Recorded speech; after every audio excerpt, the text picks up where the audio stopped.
All right. Okay. Welcome, everybody, to the Rocky Mountain Miracle Center. Let's go ahead and begin by just closing our eyes and taking a breath and just allowing our minds to come back home to the present moment.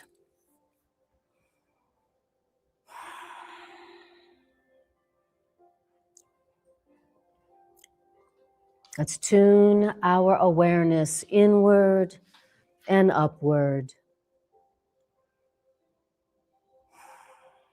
tuning into this present moment now, where we are, where everything is, where heaven itself is waiting for us, within us, right here, right now.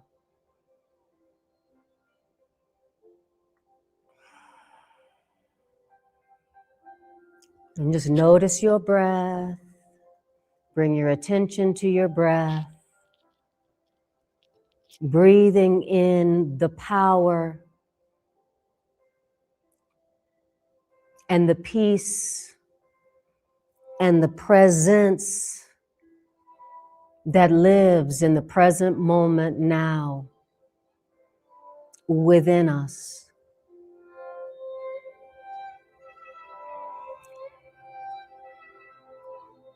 And let's tune our awareness to that presence that lives in the present moment.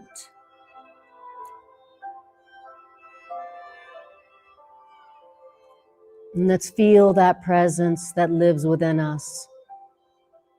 Our true self, our sinless, guiltless, eternal self that is only love, that has only ever been love, will only ever be love, our real self. And for a moment, let us remember that we remain exactly as God created us. So tell yourself silently, I remain exactly as God created me. I am as innocent and guiltless and whole and eternal as the moment I was created.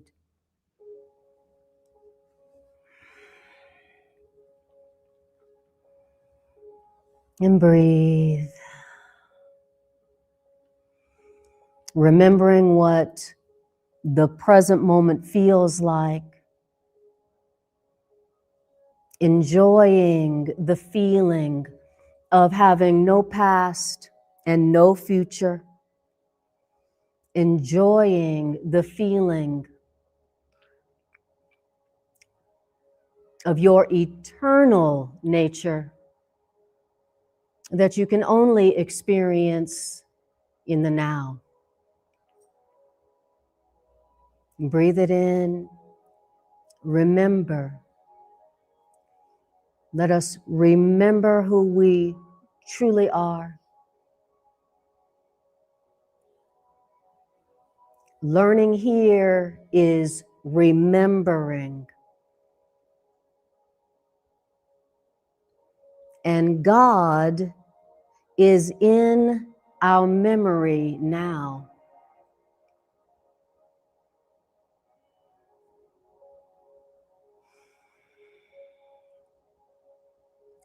And let us take this moment to give this joining to Spirit. And we say silently to ourselves together, we say, Spirit, be you in charge of this gathering. Decide for healing for us. Be you in charge. And we thank you, Spirit, for this time, this opportunity to come together, to hear the truth together, and to be healed by the truth about ourselves together. Thank you, Spirit.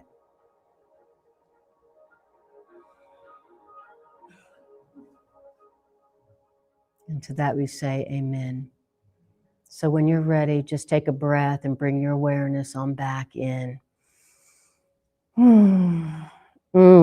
Doesn't it feel good to remember? Learning here is remembering. We're just remembering. We're not trying to change who we are to become something better, something that we're not now. We're just trying to remember who we are.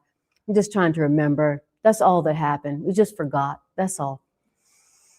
We never changed from what we were created to be. We just forgot because we were being taught by those who didn't remember themselves. So, all right. Well, welcome everybody here. Welcome everybody online. And I've got some sniffles today, so if I sound a little strange, just send me some love. Send me some love. I'm feeling okay, but okay. So where we're going to be today, hi Shayananda, lovely to see you. Where we're going to be is in chapter 25, section 4. And it's called The Light You Bring. The light you bring.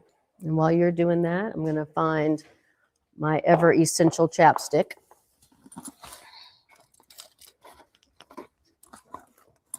Okay. All right. 2 things I need in life: Course in Miracles and chapstick.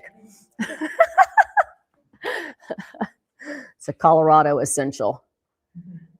Okay.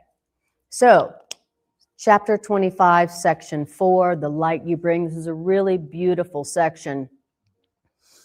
Really beautiful section.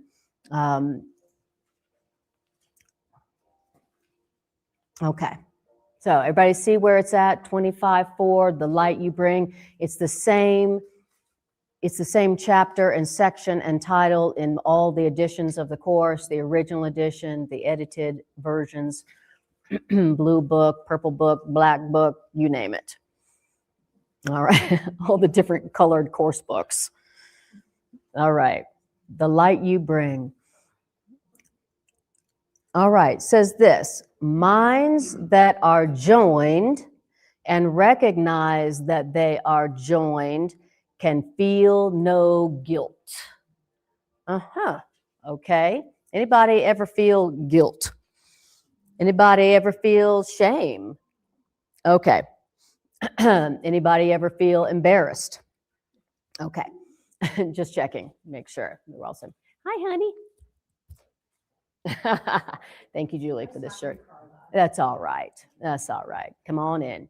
So minds that are joined and recognize that they are joined can feel no guilt. So if I'm feeling guilty, if I'm feeling ashamed, if I'm feeling embarrassed, it's because I do not recognize that I am joined, that my mind is joined, that my mind is the same as other people. Of course, if you knew you were the same as everybody, then what would you feel guilty about? All guilt is like, oh, I feel like I feel different. I feel like we're different. Like you're better or I'm better or you're worse or whatever. Okay. So minds that are joined and recognize that can feel no guilt, because minds that are joined and recognize that they are joined, these minds cannot attack.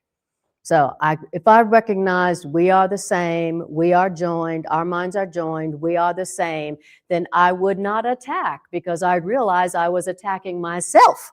And I wouldn't be feeling guilty. If I recognized we were the same, I wouldn't be feeling guilty, and then I wouldn't need to attack.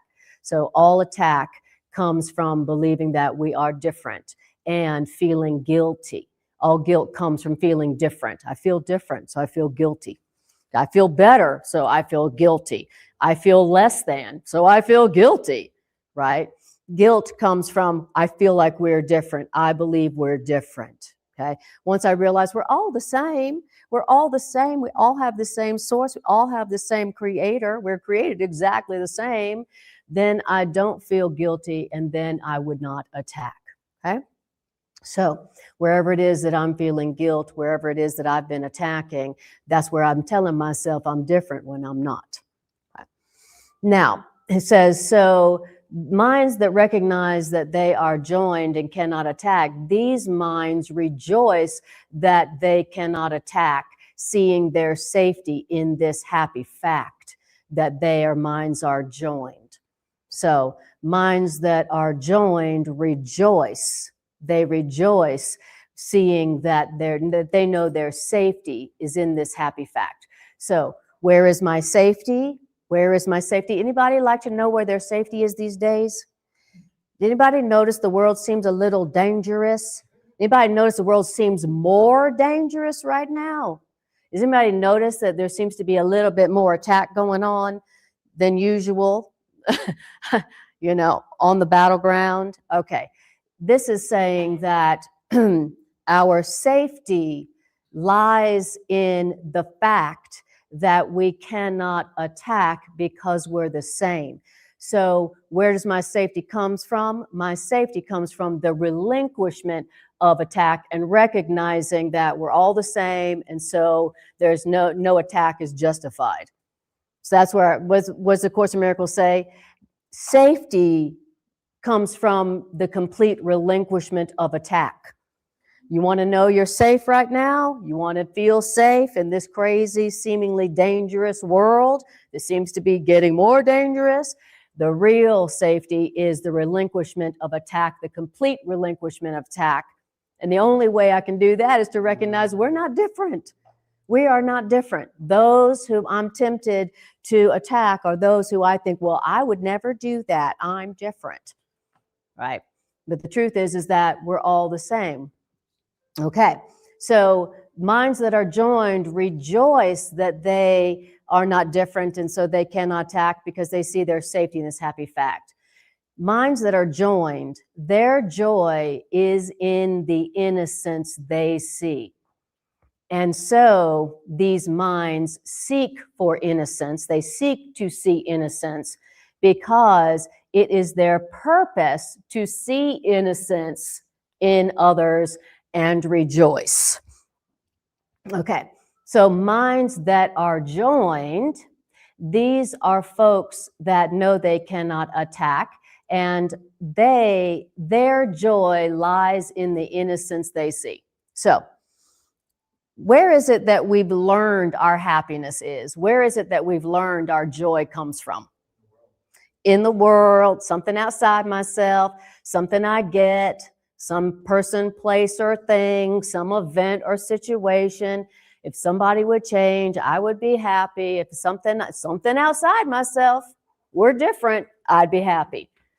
But those whose minds are joined, those are the folks who know that their joy comes from seeing innocence in others. Wow.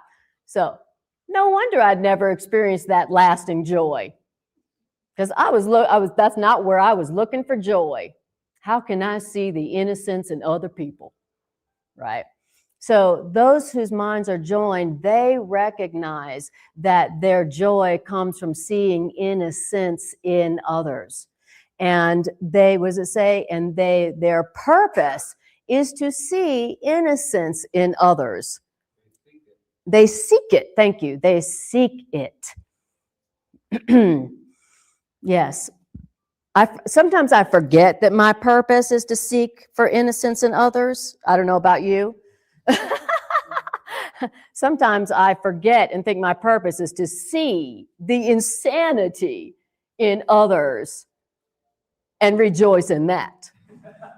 Like, can you believe how crazy they are? Oh my God, let me tell you. Oh my God, did you hear what they did? Oh my God. Thinking that rejoicing in their guilt, in their insanity, in their stupidity is going to somehow make me happy. Okay.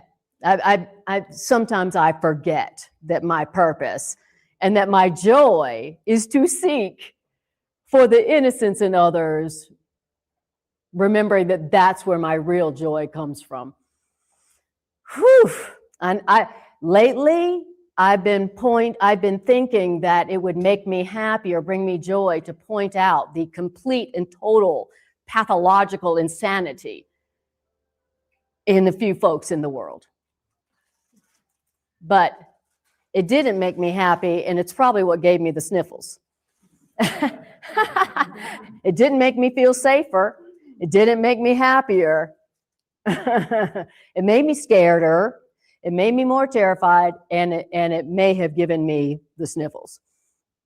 So, okay. So I'm remembering what my purpose is, and I'm remembering where my joy, I'm being reminded where my real joy, my real health, my real abundance really comes from. So I'm getting a reminder today.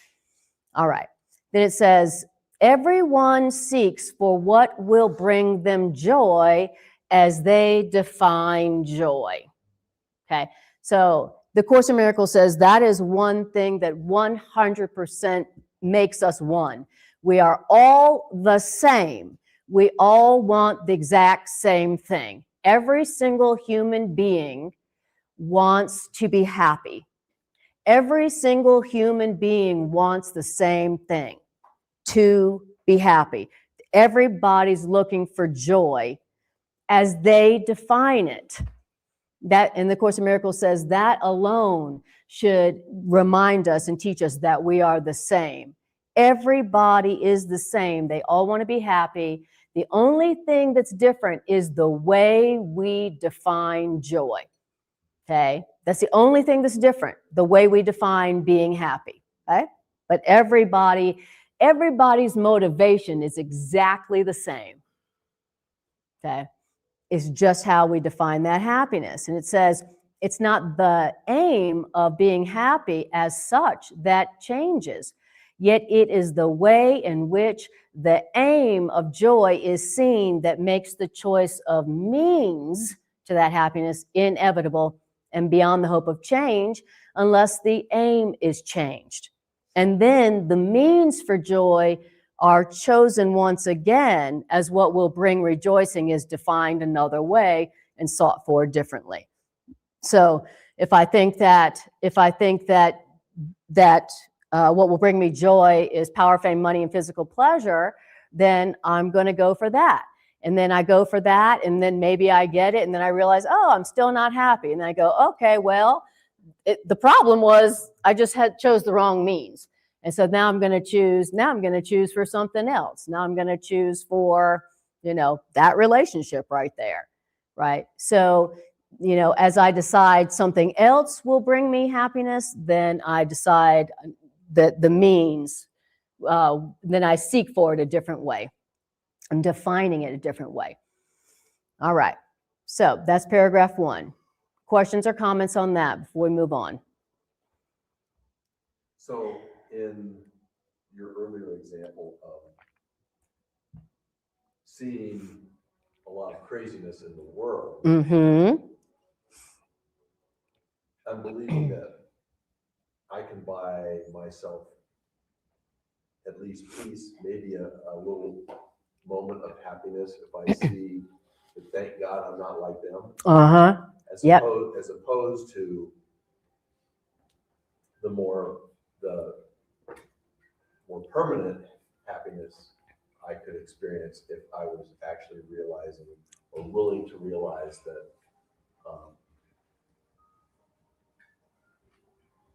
they're innocent. Yeah. Just as I am. Yes, and exactly. And the people whose insanity I was highlighting, judging, attacking, thinking that unconsciously that would make me happy, those folks whom I was attacking in my judgments, they are just like me. They think that doing what they're doing will make them happy. They're just like me, I see myself as different than them, and thinking that seeing those differences will make me somehow feel better, safer, smarter, whatever. So, and highlighting how we were different did not make me happy, and it did not make me happier, and it did not make me healthier. Even though I was thinking, oh, if I just highlight how insane they are, then somehow that will make me happier. No. So then it goes on to say this. this goes on to say why it was that I saw that as something that would make me happy, even though obviously it didn't. Paragraph 2. Perception's basic law could thus be said: you will rejoice at what you see because you see it to rejoice. This is perception's basic law. Okay, whatever you see, whatever it is, whatever you see, good, bad, ugly, whatever you see is what you thought would make you happy. You will rejoice at whatever it is you see because you see it to rejoice. Isn't that deep? Everything I see is what I thought would make me happy. And so in this example, what I thought would make me happy was seeing these psychopaths taking us to war again. Okay. This is saying that I was happy, that part of me was happy to see that, and that I wanted to see that. You will rejoice at what you see because what? Because you see it to rejoice. So whatever I see is what I think is going to bring me joy. Whatever it is. Whatever it is I think will bring me joy, that is what I'm going to see. That is perception's basic law. And that is radical responsibility that I don't want to accept. Anybody else? But I didn't see us going to war, being taken to war by psychopaths because, I didn't think that would make me happy. So I was in there laughing at your alternate word for judgment of highlighting. Yes, thank you. Yes, right. But that's also what it is called when it comes across my street. The news highlights. Yes, right? That's right. It's like, let's pinpoint on that which needs to be highlighted. Yes, exactly. Another word for attack. Another word for attack. Exactly. So so that's why the Course in Miracles says, I am responsible for what I see. What I see is not an accident. It's not like I turned on the TV and I'm like, oh my God, No, I am responsible for what I see. I could look at us going to World War III or whatever it is and go, oh my God, look, we are awakening. Look, it's the birth pangs. Hallelujah. How can I support this beautiful new birth of new earth? How wonderful. Look at this beautiful birth that's happening, even though it's bloody and scary and seemingly dangerous. Birth pangs. Social media proves to us that we're responsible for what we see because the algorithm only gives us. It's exactly right. It's exactly right. So I was looking over Kara's shoulder the other day at her feed. I'm like, ooh. Mm-hmm. Yep. Definitely a different thing that she's seeing about the world. Exactly. The perfect example about your algorithm. The algorithm is literally showing you what you want to see. That's a perfect example of that. And so the Course in Miracles says, I am responsible for what I see. I have chosen what I'm experiencing. And it says that when you see that, when you recognize that law, basic law of perception, and you take responsibility for what you're seeing, then there's your release. He says, then vision, happiness, release from suffering, all will be given you. That the salvation simple phrase is, I am doing this unto myself. I am seeing what I thought would bring me joy. Okay. And then that reminds you, oh yeah, that doesn't bring me joy. I just remembered. And then, oh yeah, what does bring me joy? Hey, Course in Miracles, what does bring me joy? Oh, seeking to see the innocence in other people. Oh yeah, I just remembered. Thank you, Course in Miracles. Okay. So now I've redefined joy. I have redefined the joy that I am seeking, and now I can experience it. Okay. So I love it. So paragraph number 2, perception's basic law could thus be said, you will rejoice at what you see because you're seeing it to rejoice. And while you think that suffering and sin will bring you joy, so long will suffering and sin be there for you to see.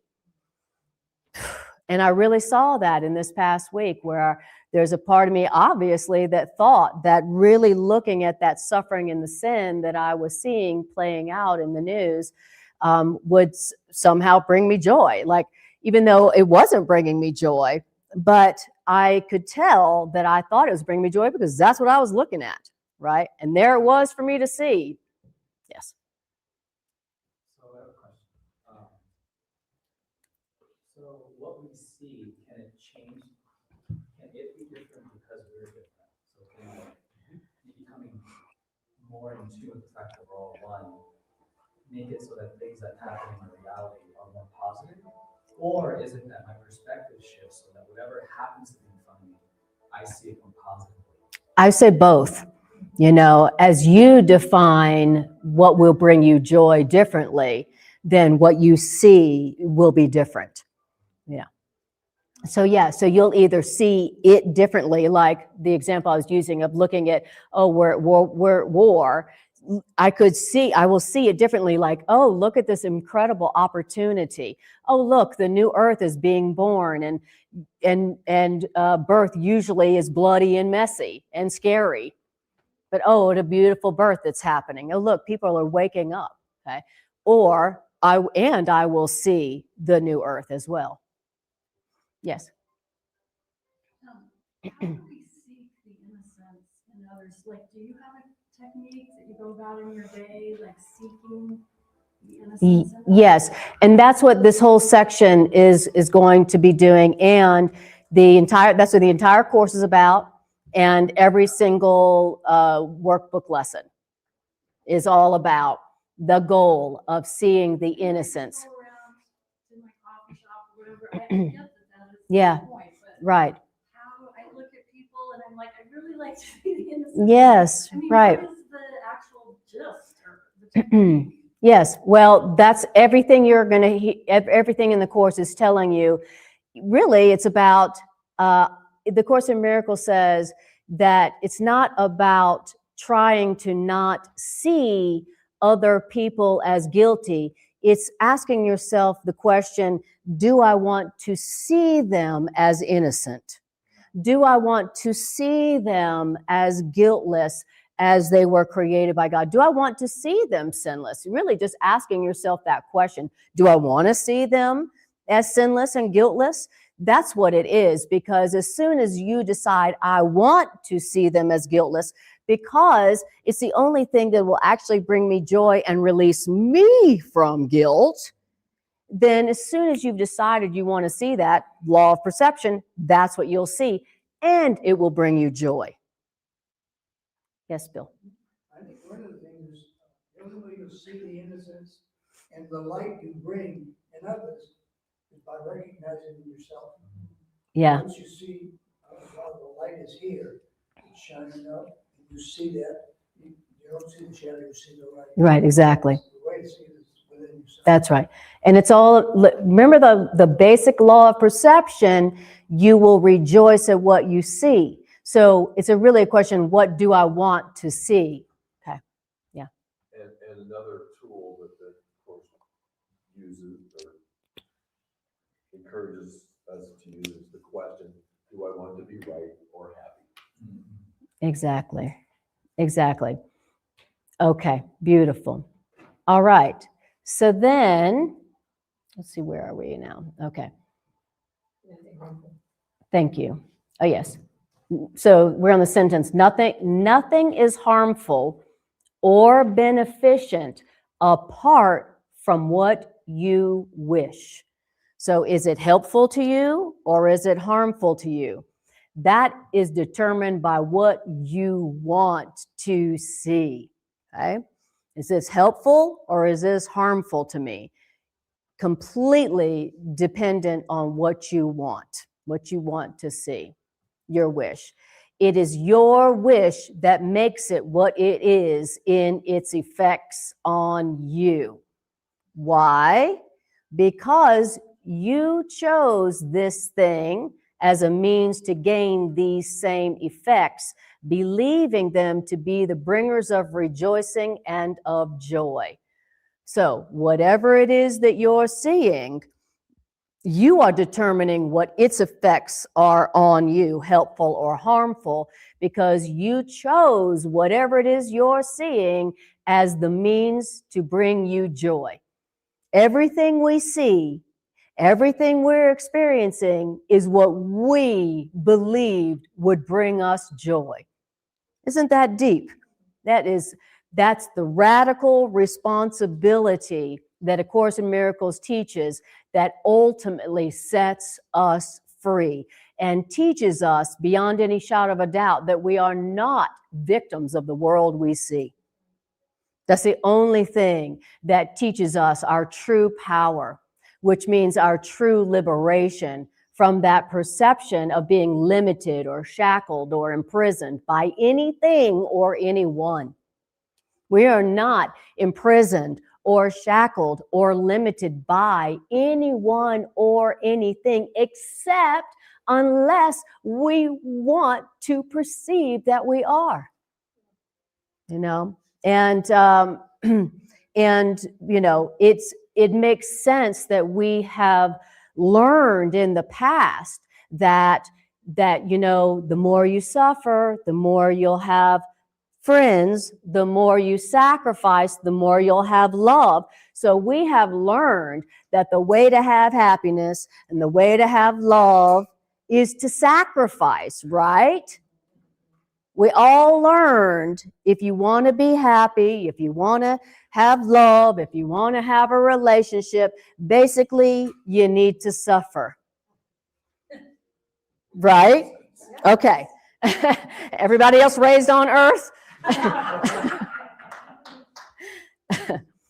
And so we have defined happiness and love. We have defined happiness and joy as sin, guilt, and suffering. And so here we are, we all want to be happy, but we've defined it in terms of suffering and sacrifice and loss. And so then when we get that suffering and sacrifice and loss, the Course is telling us here that was our version of joy. That's our version of happiness. That's our version of love. You know, you only hurt those you love. You know you're in love because you're terrified to death. You're scared to death. You must be in love. You're scared to death. You're terrified. Uh-huh. So here we are. We believe that sin and suffering and guilt and sacrifice will bring us joy. And so so we're seeing all the sin, sacrifice, suffering, and guilt. We're seeing it because we believe that would make us happy. And here we are going, joke's on us. So I was having a conversation with my dad yesterday, and the topic of sacrifice came up. And I realized that for him to be a good son is to be sacrificial. 100%. So it's like when he spoke about his life and kind of what he went through, there's a lot of sacrifice. Yeah. Being the whole thing. Yes. And then I could see that the reason in the past when I didn't get along was because everything he asks for is sacrifice. That's right. Everything is framed. Yes, that's right. 100%. The Course in Miracles says that we have so deeply learned that love is sacrifice that now we can't even conceive of love without sacrifice. The Course says you can't even conceive of it. We're like, love without sacrifice? What? What's that? You know, we can't even conceive of it. You know. Yes, absolutely. That's how that's how we prove, that's what we've learned, how we prove our love to others and they prove their love to us. And one of the ways that I'm seeing that manifests is that unless love in the form of innocence, love as innocence, Mm-hmm.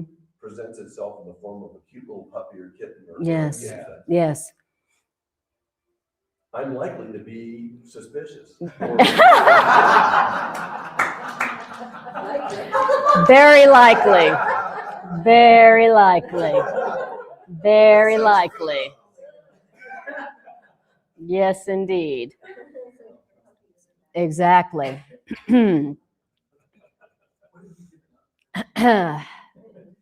Wow. Okay. And that's why we need A Course in Miracles so bad.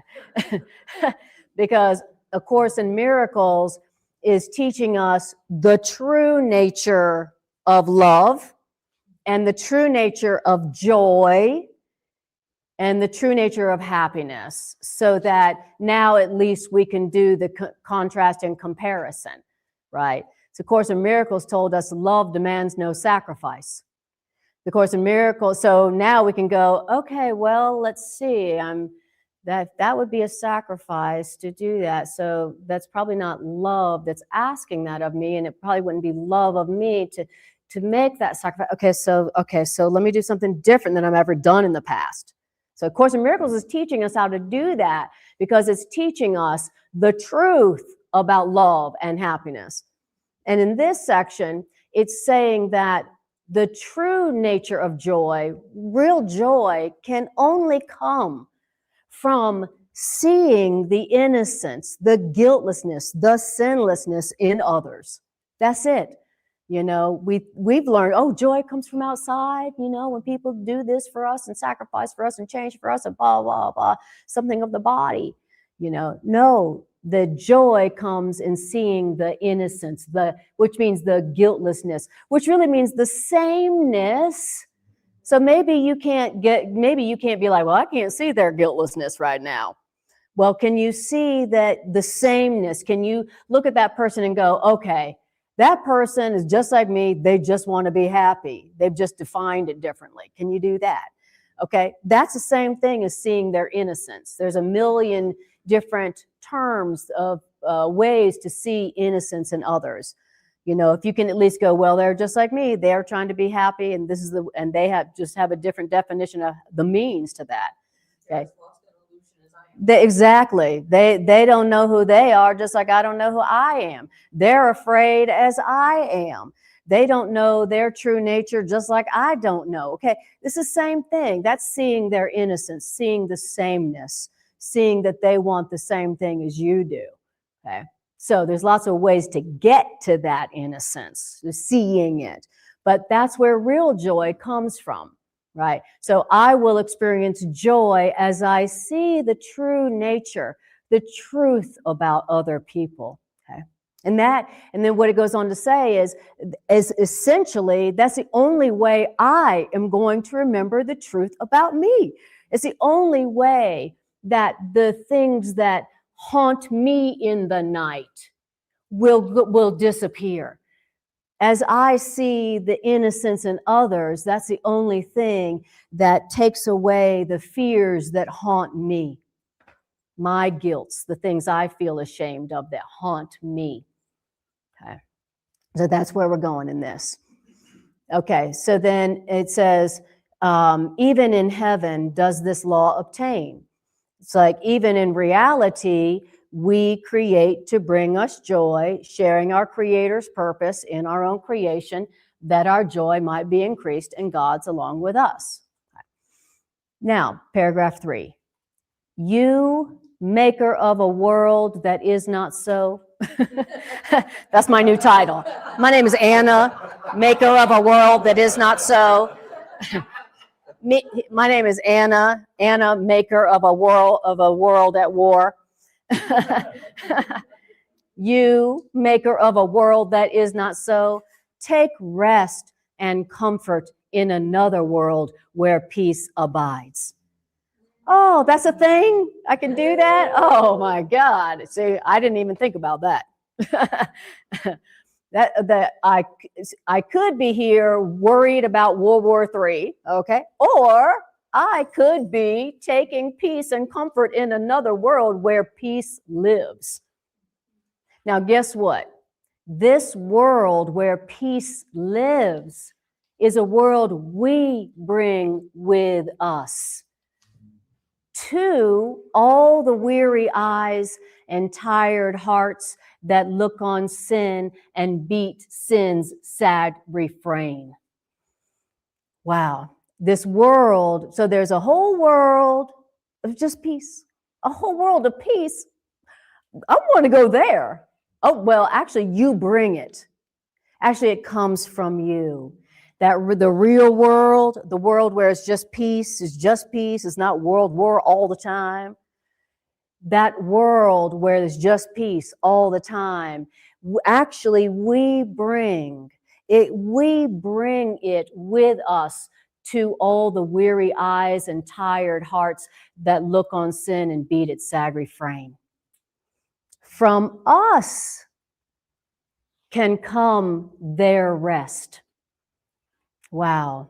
The rest of who? The rest of the ones who have weary eyes and tired hearts because they've been looking on sin and beating its sad refrain. Wow. There's this world where peace lives. It's just all peace. It comes from us. We bring it to them. We bring it to them. From us can rise a world they will rejoice to look upon and where their hearts are glad. Wow, isn't that interesting? Did you know that there was a world inside you where peace lives? Yes. Okay, good. I forgot about that this past week, and that's why I got the sniffles. Yeah. Thank God for the course. It just always brings me back on track. It's like, forgot about that there's a world where only peace lives that's within me that I'm supposed to be bringing to all the weary hearts, the weary eyes and tired hearts. I was forgetting I forgot that a world where peace lives was in me and that it was my purpose to bring it to that world of peace to others who are weary and tired because of all the trauma and drama, right? I forgot and thought maybe my purpose was to bring highlights from the battleground. Did you know what's going on? Do you know what's happening on the battleground? Do you know how insane this person is? Do you know how crazy the people are who run this world? Like, I was like bringing highlights like the reporter from hell, you know? Do you know what our world leaders have been doing to us? Let me tell you, it's bad. And then wondering why I'm not experiencing a lot of joy or health or abundance. But forgetting that there's a world that peace lives in, that lives in me. And my function is to bring that to all the war-weary souls. Yes. Anna, it's actually a pleasure for me to be able to say that instead of asking a question, to say that I'm finding that as I practice exactly what you're talking about, it's like slower and easier. And I kind of look around like, this is it. Like, just you know, bring that peace and just calm down a little bit. Yeah. Because our culture is so produce. And I have some work, but all of my work removed. And so I'm really working with that, not feeling, I'm not a loser, but not feeling like a loser or guilty or get a job or who cares if it's not aligned. And just really sitting in that. And the more that I do and the more that I practice it, the more peace comes to me, the more just like all these gifts and all this beauty. And it's a pleasure to be like studying this for 5 months and then to go, ooh, today I have a comment, not a question about like a comment like, hey, it's true and it works. It's true and exactly. It's still a challenge with Yes. all of it going Yes. on around me. And then, ooh, okay, I'm going to do this. It's goes against everything I'm That's what you've because learned. I'm supposed to achieve, right? Mhm. And climb that ladder and do whatever. I don't Yes. But, Mhm. yeah. Like it was saying in the first paragraph, we're learning that as we bring the weary and the tired, the weary eyes and the tired hearts, as we bring them comfort and rest from this other world that is within us, that's where our real joy comes from. That's where joy comes from. I think there's a very operative word in that first paragraph, in paragraph 3, the first sentence, and it's the word in. Right? Yes. It says, take rest and comfort in Yes. another world where Mhm. peace abides. Yes. And that it was sometimes when I'm reading the course, I will stop because one word will catch me. Mm-hmm. And in this case, it's like, okay, I cannot take out into the world Mm-hmm. this peace and this joy Mm-hmm. until I've actually gone into it. Exactly. And so this is a destination. Mhm. It implies a destination. That's right. Right? And so there is a destination. So I have to take time to sit and go in to find this world. Mm-hmm. That's right. Right? It's not Exactly. going to be something as I'm wandering around and I'm busy and I'm doing things. I'm not going to be attuned with that world. Mm-hmm. I have to actually stop and go into it. That's exactly right. And like it says, the instruction is that we, the maker of the world that is full of terror and despair, our instruction is take rest and comfort in another world that is within you. It's like, oh yeah, I forgot there's a whole world of peace within me. I totally forgot that. I don't know about you. I totally forgot that last week. I was looking upon the battleground. I was looking upon the battlefield, thinking unconsciously that would somehow bring me joy, apparently, right? Forgetting that there's a whole world where peace lives within me, and I will experience it as I bring it to others whose eyes are weary and whose hearts are tired from all the trauma drama of the outside world, the battleground. Yes. And one of the metaphors that the Course uses for seeking comfort in that world is I need do nothing. That's right. Absolutely. Thank you. That's exactly right. It's a statement Yes. of allegiance to the idea of experiencing the holy instant, experiencing this world That's of right. comfort And rest. You, maker of a world that is not so, take rest and comfort in another world where peace lives. This world you bring with you. That means it's within you. And it means going within, closing your eyes, going within, and experiencing a world of peace. We go, outside is a world of hurt. Inside is a world of peace. And from us will come their rest. Wow. Okay. So then it says, from us can rise a world they will rejoice to look upon. Now, are we rejoicing as the world we look upon outside ourselves? No. But they will rejoice upon the world they look upon that you are bringing to their weary eyes and their tired hearts. In you, there's that word again, Carla, in you, there is a vision which extends to all of them and covers them in gentleness and light. In you, when you go within to experience this world of peace and light, then a vision that comes from you will cover them. Cover them.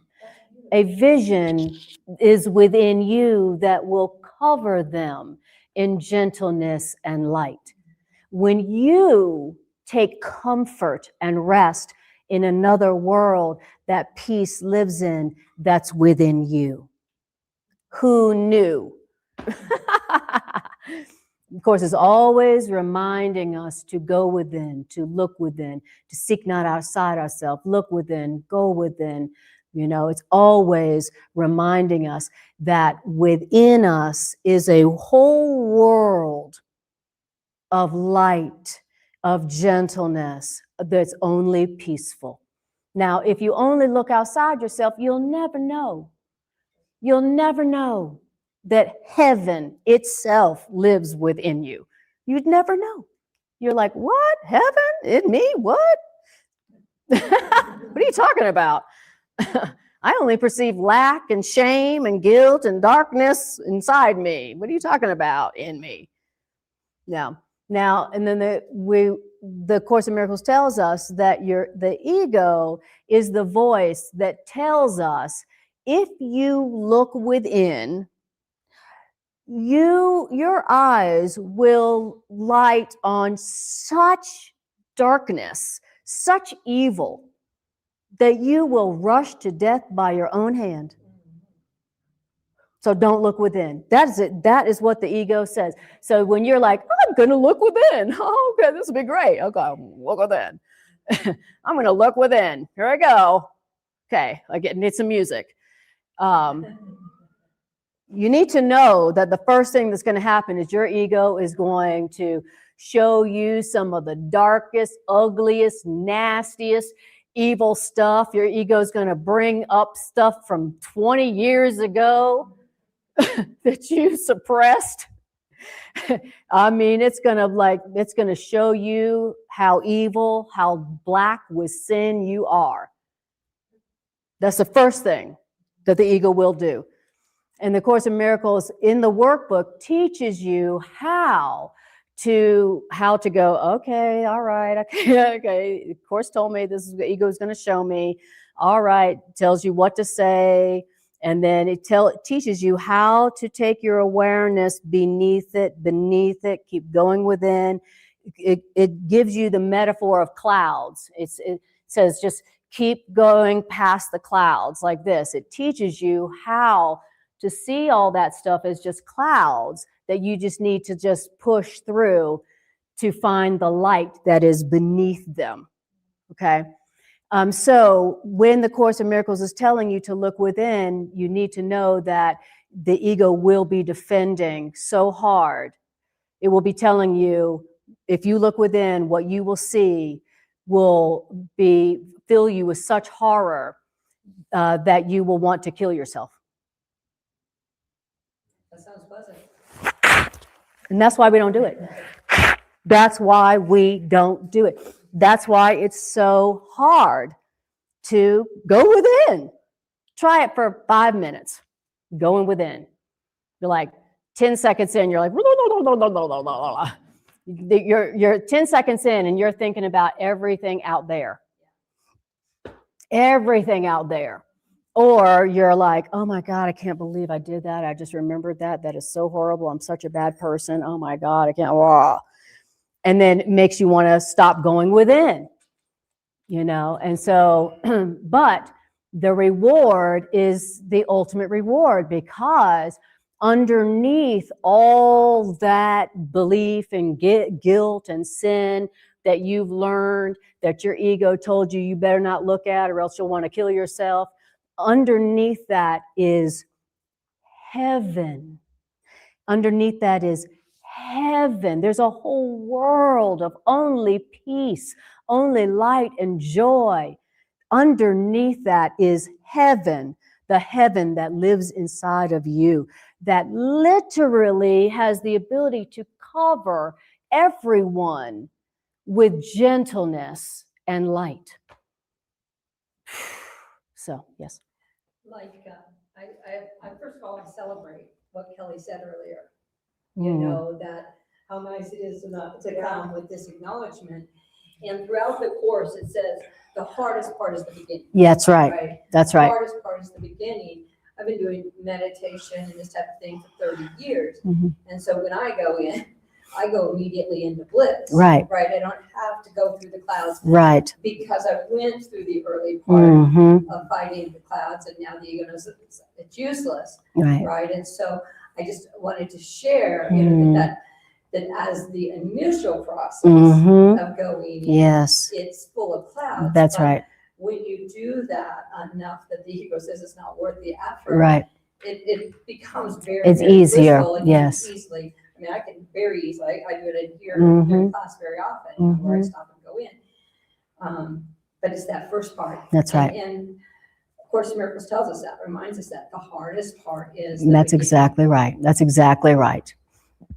Beautiful. And the workbook is brilliant at, I always said the workbook of A Course in Miracles taught me how to meditate. It really taught me how to look within, which really means it taught me how to not be deceived by the dark clouds and by all the sin and guilt and shame and darkness and bleakness that my ego would show me when I first start, So thank you for saying that. The hardest part is the beginning. Okay.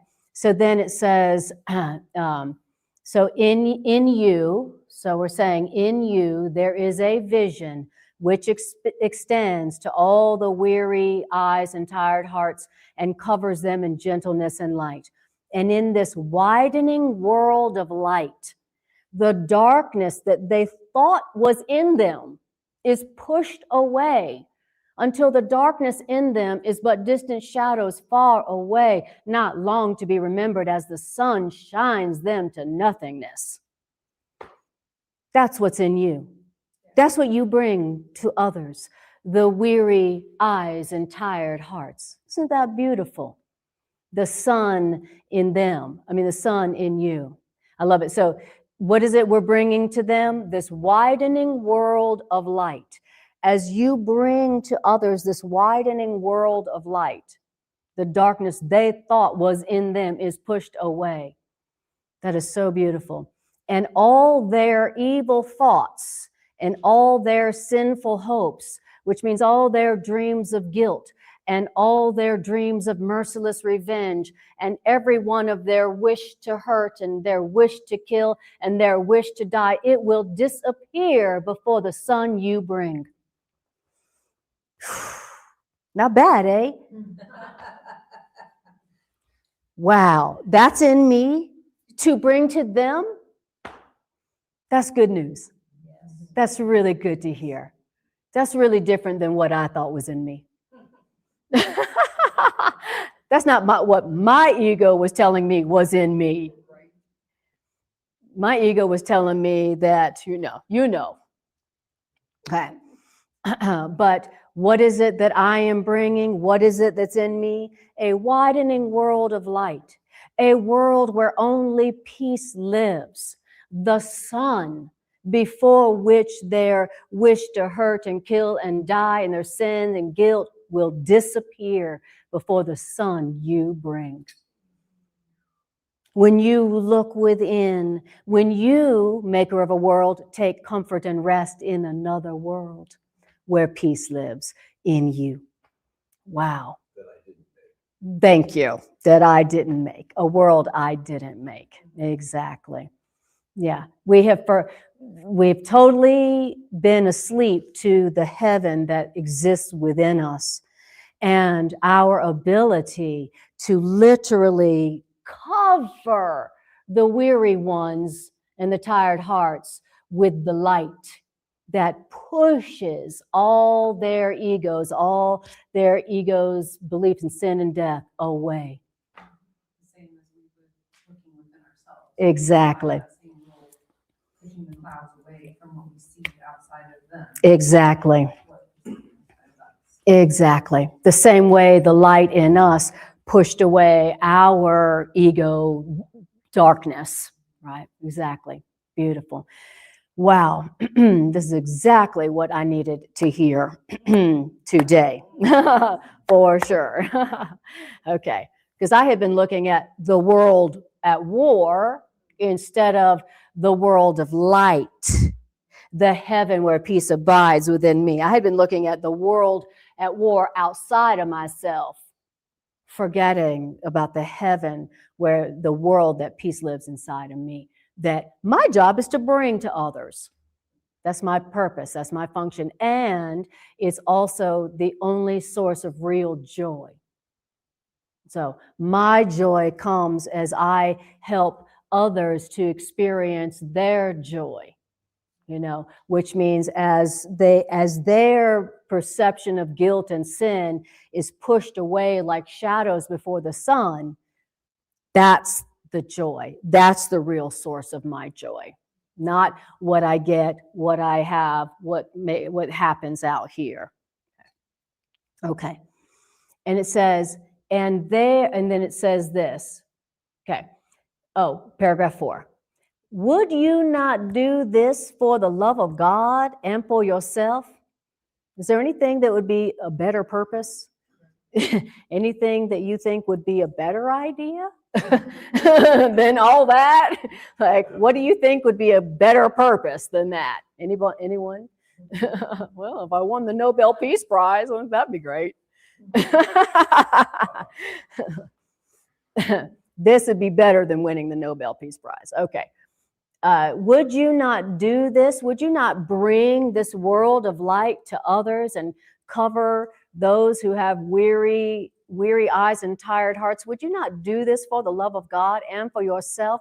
Because think what it would do for you. Okay? That's right. What's in it for me? Just in case that didn't sound awesome, let's talk about what it will do for you. Like, I know that sounds great for them. If I bring the world of light and peace to them, it'd be good for them. But what about me?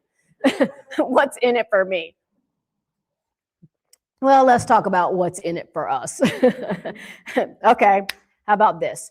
Your evil thoughts, that means the thoughts that haunt you now, will seem increasingly remote and far away from you. Okay, does that sound good? All right, now you got my attention. And what it's going to do for me. Okay. Now, it said your thoughts that haunt you now. It's like, so what are my evil thoughts? These are the thoughts that haunt me. So for a moment, I want you to think about, what are the thoughts that haunt you? What is the thoughts that haunt you? Oh, I'm not going to have enough money. Oh, I'm going to have a relationship. Oh, what if I do? What if I get cancer? What if I die? All the thoughts that haunt you. Okay, those are your evil thoughts. Isn't that interesting? The thoughts that haunt you now, those are your evil thoughts. So what it will do for you is your evil thoughts, that means the thoughts that haunt you now, will seem increasingly remote and far away from you. And the thoughts that haunt you, they will go farther and farther off because the sun in you has risen, that the thoughts that haunt you may be pushed away before its light. Okay, well, now you're talking. Now we got a deal. That sounds good. I'll go for that. Okay. The thoughts that haunt you, they linger for a while, but only a little while, in twisted forms too far away for recognition, and are gone forever. Doesn't that sound lovely? The thoughts that haunt you right now, they're going to be so far away, they're going to be so far off that you can't even see them anymore. Like right now, there are things that used to haunt me in the past that right now I'm like, oh, I forgot I worried about that. Think about all the things that you used to worry intensely about in the past, you never even think about anymore. Well, that's what he's saying is going to happen to the thoughts that are haunting you right now. When you decide that your purpose is to look within, to find that world that peace abides, and bring that comfort and that light to other people, so that their thoughts that haunt them will be pushed away before the sun you bring. Okay. Okay. Paragraph 5. And in the sunlight, you will stand in quiet, which means you will stand in innocence, which means you will stand wholly unafraid.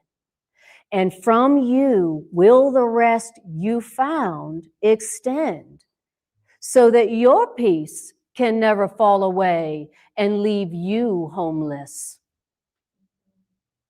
And that's because those who offer peace to everyone have found a home in heaven the world cannot destroy. I love that. I love that. That is like, how can you experience peace? How can you experience a peace that the world cannot destroy? How can I experience a peace that world war cannot destroy? That's what I want to know. Okay, well, I'll tell you how. Those who offer peace to everyone. Oh. But what about, you know who? You know, the Antichrist dude. That I just love to hate. You know the one. The ones. Those who offer peace to everyone have found a peace that the world cannot, they have found a home in heaven the world cannot destroy. Wow. So how badly do I really want heaven on earth? How bad do I want to have real, lasting peace of mind? How badly do I want it? Do I want it badly enough to offer peace to everyone without exceptions? You know, so the people that I don't want to offer peace to, the people that I want to still attack, those are the ones that that I am telling myself that grievance is worth more than a home in heaven the world cannot destroy. A peace of mind. I'm saying that grievance, this grievance with you know who, is worth more than having a peace of mind that the world cannot destroy. Isn't that crazy? That's insane. That's what it means to be insane. I would rather have this dumb grievance, which does not have any effect on them, but hurts me, than I would rather have a peace of mind the world cannot destroy. That's insanity. That's how insane our grievances are. Total insanity. Okay. And now I hear, okay, well, even if you are in a world that is at war, and is always at war, by the way, obviously, you can have a peace here that nothing can destroy. And this is how you can do it. Decide that you want to offer peace to everybody, no exception, no condition. Yes, Bruce. If you can clarify, Gary. you were saying, you know, we want this heaven on earth, but then earlier, I've heard before, is that the heaven is within. So That's right. That's what I meant. Kind of contradictory. That's what I mean. That's what I mean is to have heaven, to be in a body here, but have peace of mind, to have a peace of mind that cannot be destroyed by whatever's happening here. That's what I mean. Peace on heaven on earth, meaning I still have peace no matter what's going on here. I have peace. And wherever I go, I bring peace with me. Wherever I go, peace comes. And people feel better. People feel rest and comfort and joy and less fear. I do think it's also a collective, however, right? In that as you bring light, and that lights me up. Mm-hmm. I bring light, and that lights me up. Yes. And Cheryl brings light. And so now we are experiencing it in the exterior. Yes, well, exactly. Because we have this Mm-hmm. expanding light. That's right. And so just as the world at war that we Mm-hmm. see out there, as we bring the light to the world around us, the world around us does show us externally. That's right. The beauty of the light and the peace that can be held there. That's exactly right. That's exactly right. And that's what it's telling us, that you can experience peace, a peace that cannot be destroyed by anything while you're here. And, you know, you have the ability to bring that peace to others so that others take comfort and rest and their fears dissipate like clouds before the sun you bring. So that when you come into their presence, their fears like clouds burn off. And then they're lighting up others. And then they do the same to others. That's exactly right. Yeah. Okay. So then it says, so we're still in paragraph 5. Oh, we read that. Okay. Yeah, so we're still in paragraph 5, and it says, those who offer peace to everyone have found a home in heaven the world cannot destroy, because this home in heaven, this peace, is large enough to hold the world within its peace. There is a peace within us that we can bring that is large enough to hold the whole world in its peace. Dang, that's big. What'd you say? That's the heaven on earth. Very good.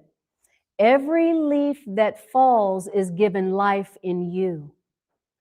Each bird that ever sang will sing again in you. And every flower that ever bloomed has saved its perfume and its loveliness for you. Did you know that? Newsflash. Now for another thing we didn't realize. Okay. And then paragraph 6. What purpose could supersede that? What could be a higher purpose than that? To bring peace to the whole world, to bring a peace that is large enough to hold the whole world in it. What purpose could supersede that? Well, I need a new car. Okay. Well, I need a relationship. Okay. That's a purpose. All right. But is it really a bigger, better purpose than bringing a peace that encompasses the whole world? It says, what aim can supersede the will of God and your will, that heaven be restored to you, for whom and us that it was created as our only home? Nothing before and nothing after it, no other place, no other state or time, nothing beyond or near, nothing else in any form. What aim could supersede this purpose of restoring to God's children the home that God created for them, that nothing can destroy, that was created as our only home? You know, God's will for us is that we be in heaven, a world of only peace forever, where nothing else touches us except peace and love. That is God's will for us, that we live in heaven. Not that heaven be like somewhere we go to maybe. God's will for us is only an entire world, nothing else besides it, of peace, love, and joy.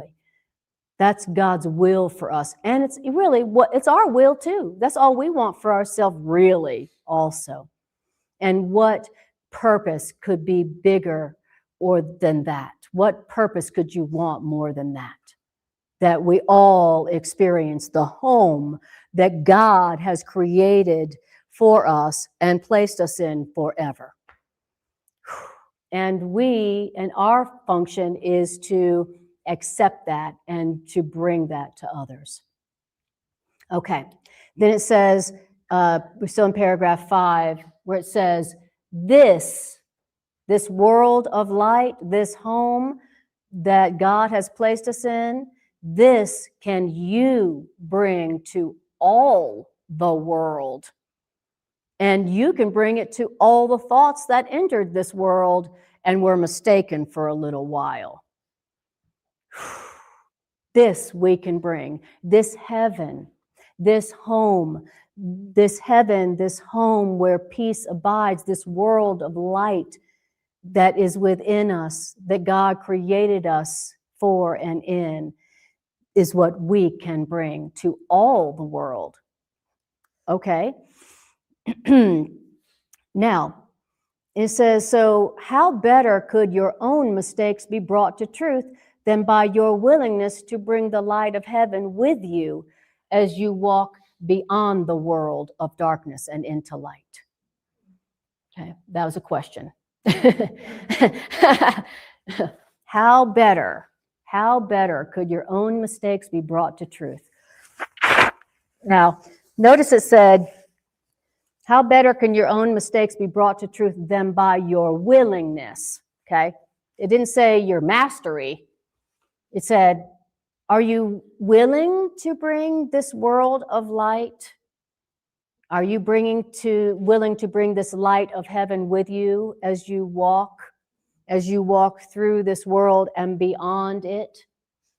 Okay, as you walk beyond your own darkness, as you walk beyond your own fear and guilt, are you willing? Are you willing? Are you willing? Wrong perception. Yes, indeed. Yes, that's exactly right. Yes. So it's a great question. How better could your own mistakes be brought to truth than by your willingness to bring the light of heaven, the light of truth, the light of peace with you as you walk beyond the world of darkness and into the light? That's what we're doing.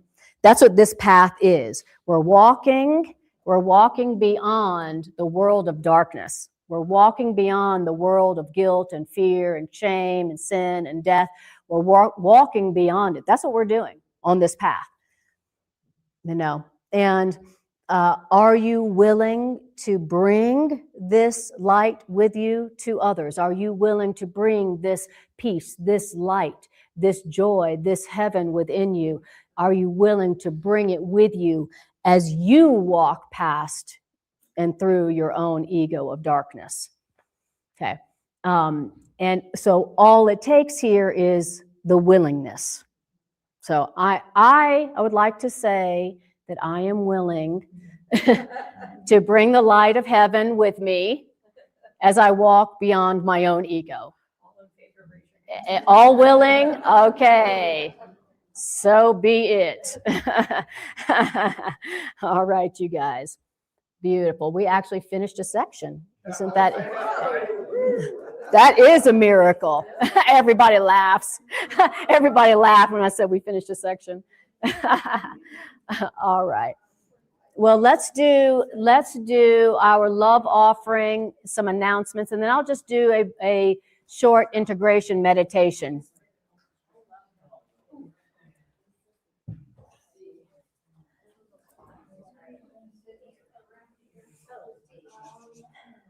Hi, Mary. Lovely to see you.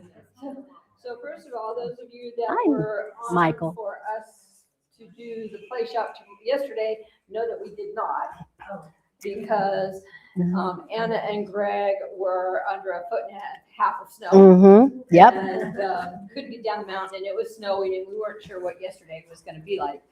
Although it turned out. Yeah, no, it turned out to be gorgeous. So it has been rescheduled for April 4th. So if you were wanting to come, couldn't do this yesterday, but want to, and then of course everyone who was signed on, we're assuming you're going to make it to April 4th. So Yay. April 4th from 10 to 4. Anyone that wants to participate in Miracle Community creating a real world together, that's what we're going to be doing. Mm-hmm. So, and Anna and I, this is the second time we've had to reschedule Yeah, it. crazy. So we were in conversation and meditation the other day and said, there's just a reason it's being delayed. Mm-hmm. Twice. Another moment, something's coming. So we're both really excited about why. Yes, I can't wait. Delayed.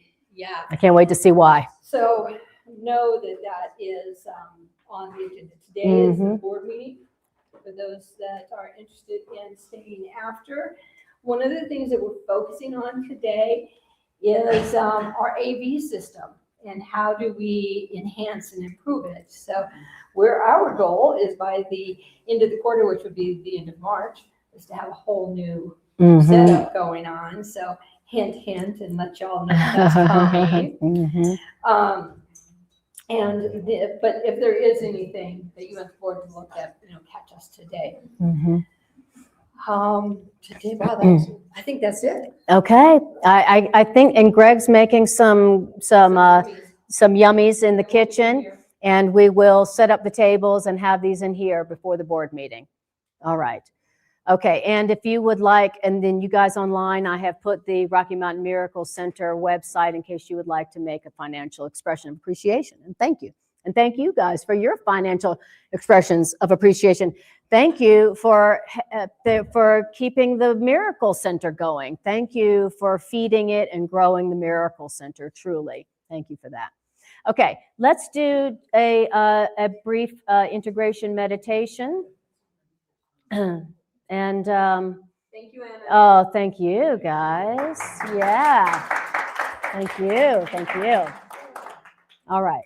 So if you would, let's close your eyes and take a breath. The goal here is for us to, hi, baby. The goal here is for us to take these ideas and allow them to simmer down from our minds down into our hearts, to integrate, to feel them, to use them. So the first thing I want you to do is just notice how you feel right now, having heard these ideas from A Course in Miracles.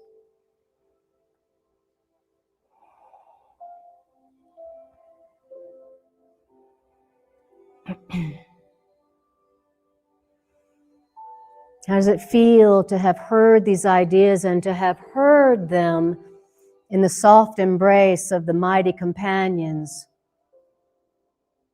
with whom you have listened to them with?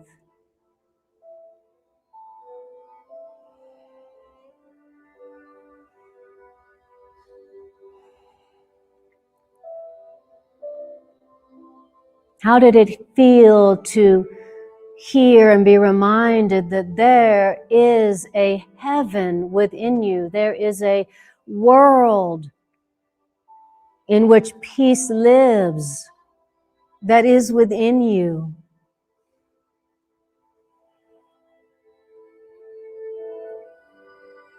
How does that feel to be reminded of the heaven that lives within you? There is a world of light in which peace abides within you.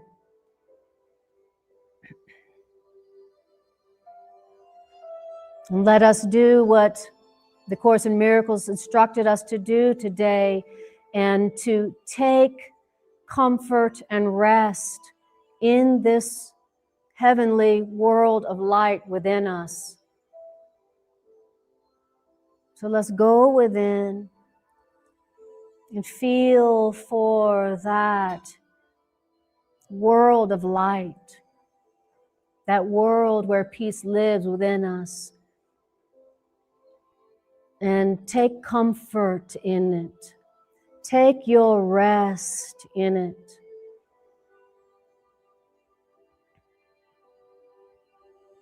This heaven within you, this is the real world. It already lives within you now.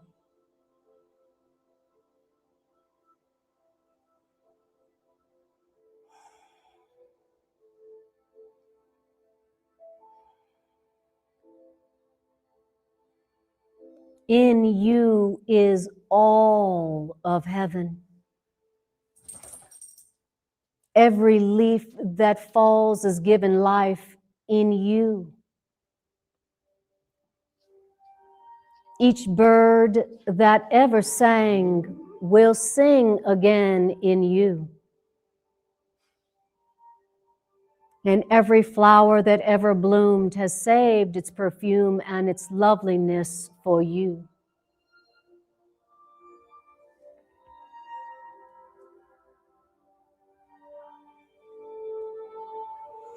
And I want you to see yourself standing in the sunlight of the heaven within you. See yourself standing in quiet in innocence and wholly unafraid.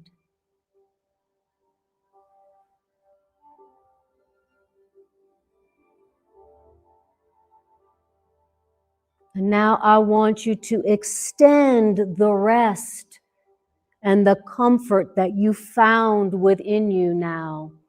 Extend it to everyone.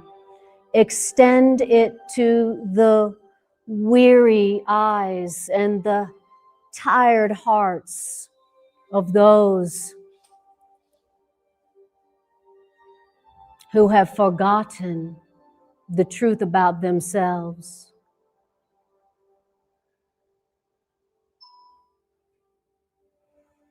Extend the comfort and the rest that you found within to all those weary ones.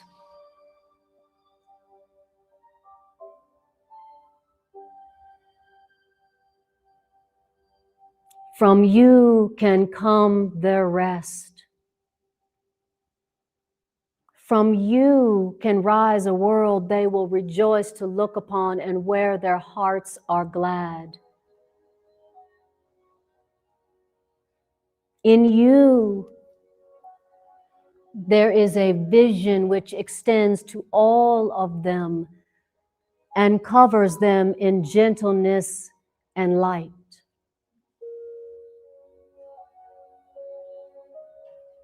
And in this widening world of light, the darkness they thought was there is pushed away until it is but distant shadows, far away, not long to be remembered, as the sun in you shines them to nothingness.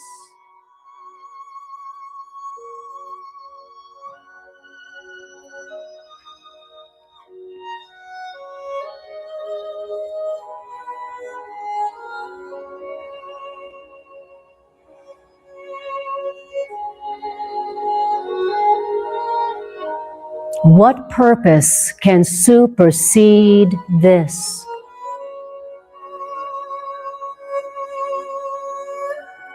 What goal could bring you more joy than this goal? Are you willing, child of God? Are you willing to bring the light of the heaven within you, with you as you walk beyond the world of darkness into light? Are you willing?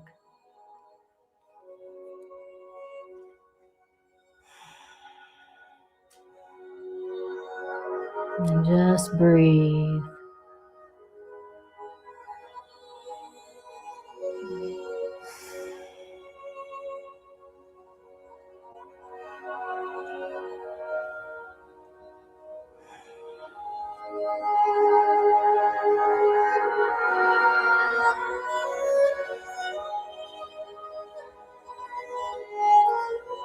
And see if you can feel the joy that comes to us as we fulfill our function as saviors of the world.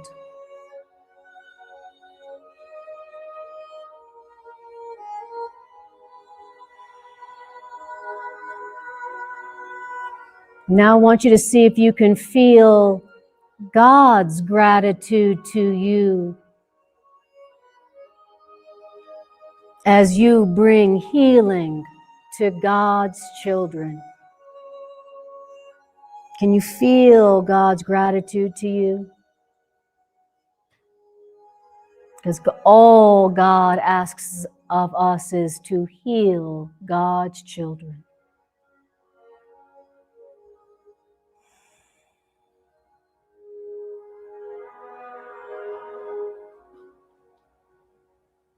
Beautiful. And then when you're ready, just take another deep breath and bring your awareness back to the room. Beautiful. And then when you're ready, open your eyes. Way to take your place among the healers of the world. Way to save the world. Thank you, guys. Appreciate you all so much. Thank you for coming out today. Thank you guys for watching online. We love you all. Okay, time to eat. It smells incredible. Yeah, it's like, oh my goodness.